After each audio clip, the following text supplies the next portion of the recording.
Welcome, I'm Fluorescent Migraine. Today I'm going to share with you a tip for the game Oxygen Not Included. If you're not familiar with the game, I will leave a Steam store link to the game in the description. Oxygen Not Included is a space colony simulation game that takes place inside an alien asteroid. It's your job to help your colonists, also called duplicants, to survive the harsh environment.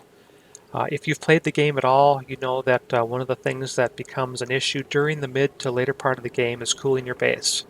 Now there are lots of different ways to cool your base. A very common way is to run radiators, or pipes filled with liquid, through your base into problem areas to cool those sections of the base. The liquid in the pipes absorbs excess heat, and then it is pumped away to another area where the liquid is cooled through some means, and then pumped through the base again, repeating the process. Now there's lots of ways to cool the liquid in the pipes, running the pipes through Weiswort, an anti-entropy, thermal nullifier, thermal aquatuners, the list goes on. I'm not, however, going to focus on how to cool the liquid, but instead how to get your cooling liquid to specific areas of your colony only when it's needed. It's pretty simple actually. Like a lot of other players, I have a couple of loops running through my base. I have added, however, a thermal sensor to each room that controls a liquid shutoff valve that only allows the liquid to run through the radiator pipes when it's needed.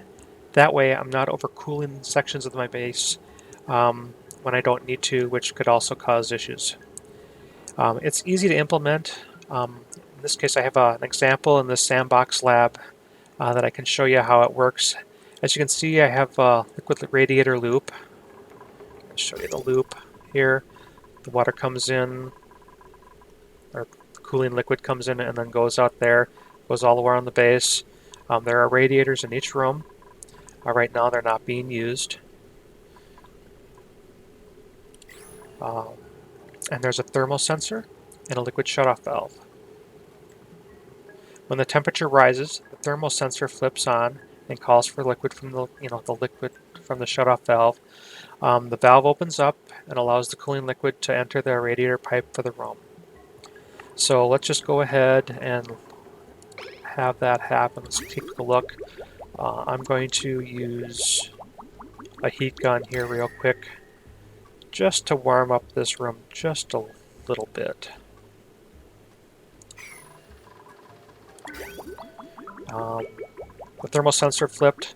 Now as you can see, the liquid shutoff is allowing liquid into the room, allowing it to flow through the radiator pipes to cool it.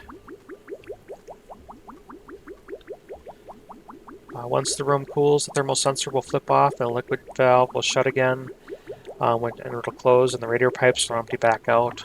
Just speed this up. You can see it's already cooled it off a little bit. It's now emptying out the pipe.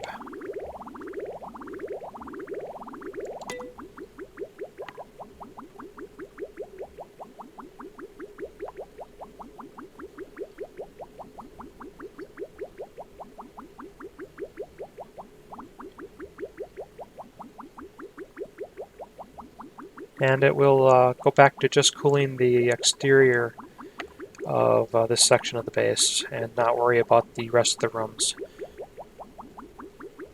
That's all there is to it. I hope this video was helpful. If you have any specific questions, please leave them in the comments.